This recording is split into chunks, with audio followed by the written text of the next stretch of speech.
And I will discuss with you the idea of Iceland becoming a EU member and why we in Heimssyn oppose to it, and some issues linked to that, and how we manage not being in the European Union, not even the European continent, but in Europe, of course, and that's the thing. We have had this vivid debate on whether Iceland should become a member of EU for maybe since the 1990s, and Heimssyn, the organization I represent here, the Icelandic No to EU movement, was founded in 2002. And it's a cross-political organization, all the way from very left side people to right politics people. It's our goal to keep Iceland outside the EU, and we agree upon that Iceland's interests are best served like that. The debate on EU membership was enhanced during the economic meltdown in 2008, and finally led to that the application for EU membership was produced and sent on the 18th of July 2009.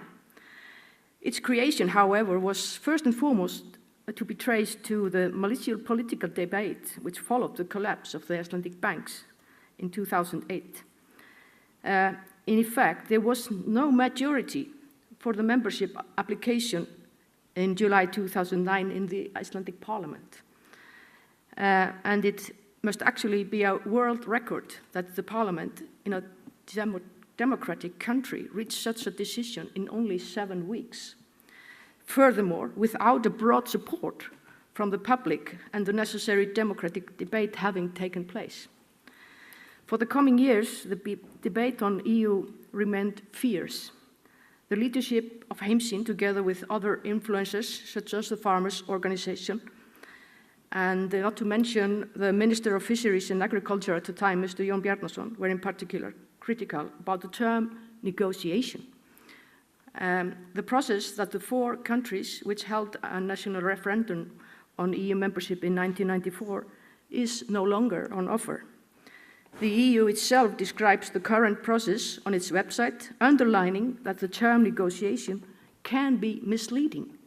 Accession negotiation focus on the conditions and timing of the candidate's adoption, implementation, and application of EU rules. Some 90,000 pages, or even more, I don't know. It's maybe increased today. And these rules are not negotiable. Relentless attitude of the opponents of the EU membership of Iceland had especially to deal with this debate and explain that no deal could be reached on membership unless the Icelandic administration would actually have fully adapted to the regulation of the EU requirements regarding the factors that the cooperation within the EU takes to. This eventually proved to be the resilience needed to stop the accession negotiations early 2013. However, the current status of the EU application is controversial. In Heimssyn's opinion, the application has not yet been formally and permanently withdrawn, like, for example, the lower house of Swiss Parliament agreed upon, if I'm correct, in March, and will be discussed by the upper chamber of the Swiss Parliament this month. And that was years ago you produced this application, if I'm correct. Therefore, it is our mandatory requirement that the EU application will be permanently withdrawn. Opinion polls show that the Icelandic people against EU membership, there is a majority. However, there is some support for finishing the negotiation process to see what's on offer. This, in our opinion, is the most dangerous presumption. I liked what Mr. William Walter, was saying about that Britons are paying higher prices for food and higher prices for accommodation and so on. This is exactly what they tell us in Iceland. You get lower food prices and lower accommodation prices, yeah? So please come to Iceland and tell us. Iceland is an island in the North Atlantic, with only 330,000 inhabitants. And we became a democracy in 1944 after centuries of relationship with Denmark. The country was relatively poor until the Second World War, with fisheries and agriculture as the main backbones of the economy. However, during the last 7 decades or so, economic growth has been rapid, and GDP per capita is now among the highest in Europe. And I guess that is one of the proofs of the article that Lave was mentioning earlier. We are a member of EFTA since 1970, and from the end of the EEA from the beginning in 1994. I don't think I need to stipulate what Helle was talking to you about, how much of the EU legislation has to be implemented and so on. But this, of course, is one of the arguments for pro-EU or EU supporters in Iceland, that you already given some sovereignty to the EU by EEA membership, and it's better to be at the table in Brussels to make decisions rather than accepting the directives as they come. And the future of EEA is another side of the coin. However, I must mention some directives have provoked controversial questions.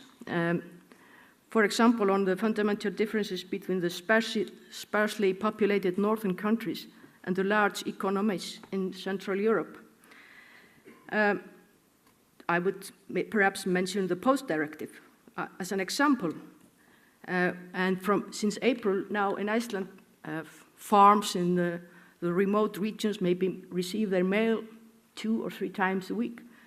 This makes their life very difficult to run, if you run a business somewhere in the rural areas of Iceland, and you rely on the post to bring you what you need for your business. However, there is no such thing as a status quo, and the EU has undergone fundamental changes only during the last 10 or 15 years. You know better than me. New countries have emerged, and the world is changing. So everything is driving changes in cooperation between countries. This, of course, also applies to the countries which choose to stand outside the EU. Life outside the EU ensures, in my opinion, more flexibility for a small nation. However, the small also faces the power of the great and must at times, on the one hand, seek allies, and on the other hand, use even unconventional methods to ensure its interests. The opinion of Icelanders, maybe the strongest element is that control of resources on land and sea is a fundamental issue for a small nation in a sparsely populated country, and one of the main prerequisites for successfully building economic independence.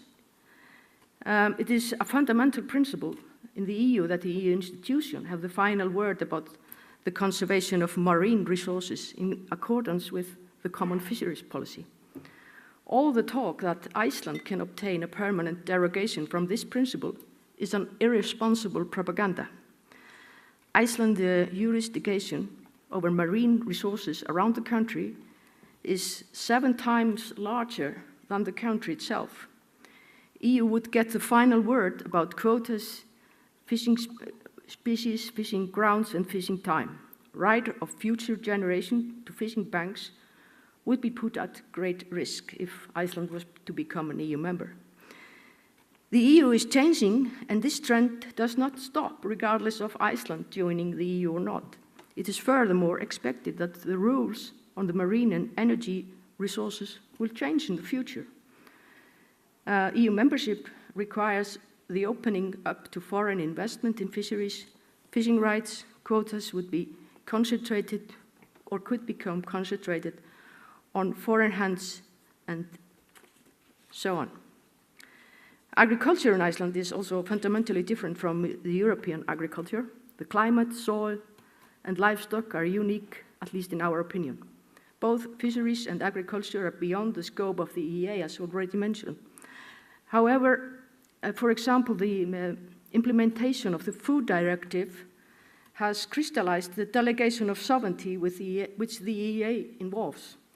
Icelandic authorities now deal with the proceedings of the EFTA court regarding the measures we apply to restrain the imports of raw meat to human and animal, which are to protect, human and animal health. Now, small countries like Iceland simultaneously seek allies to maintain their autonomy as well as to benefit from the various international cooperation. Power of small states in the EU will gradually decline and the power of the large strengthen further.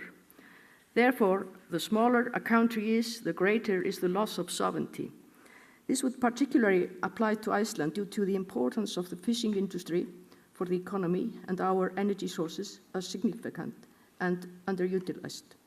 The danger is that Iceland will become like the lands on the edge of the giant states in the future. Outside Iceland, EU, Iceland has the option of making trade agreements with other countries. Recently, we have, for example, confirmed an agreement with China. The funny thing is that this was actually done in the middle of the EU membership process, and it would have become useless if we would have become a member, so that was a strange thing. However, trade agreements with the European Union are one side of this, and such benefits also come with costs, as always. The enormous changes in the Arctic region must also be mentioned. The sovereignty of Iceland is of vital importance in the battle over influence and power in this part of the world. Ever since Iceland became a democracy, we have equally had communication to the East, Europe, and the West, predominantly the US. The political relationship with the US was close during the Cold War and the Cod Wars. It is clear that the interest of the US in political relationship with Iceland is increasing again, both because of the increasing scope of Russia in the Arctic, but also because of new attitudes in the development of the areas and new possibilities in transport. It is evident that Iceland has the option of looking again more to the West, both to the US and Canada. Divided Europe is not a feasible option for Iceland. However, the common interest of Iceland, the United States, and Canada, and Greenland call for closer cooperation between those nations. Now, so whatever happens here in Britain, I think I will choose my final words from the lyrics of a famous song of the Eagles, Hotel California. This is what we in Heimssyn often refer to what position we might be faced with should we finish the negotiation process with EU. And these are, last thing I remember, I was running for the door. I had to find the passage back to the place I was before. Relax, said the nightman. We are programmed to receive. You can check out any time you like, but you can never leave. So I hope you will find the right choice here in Britain. Happy Midsummer.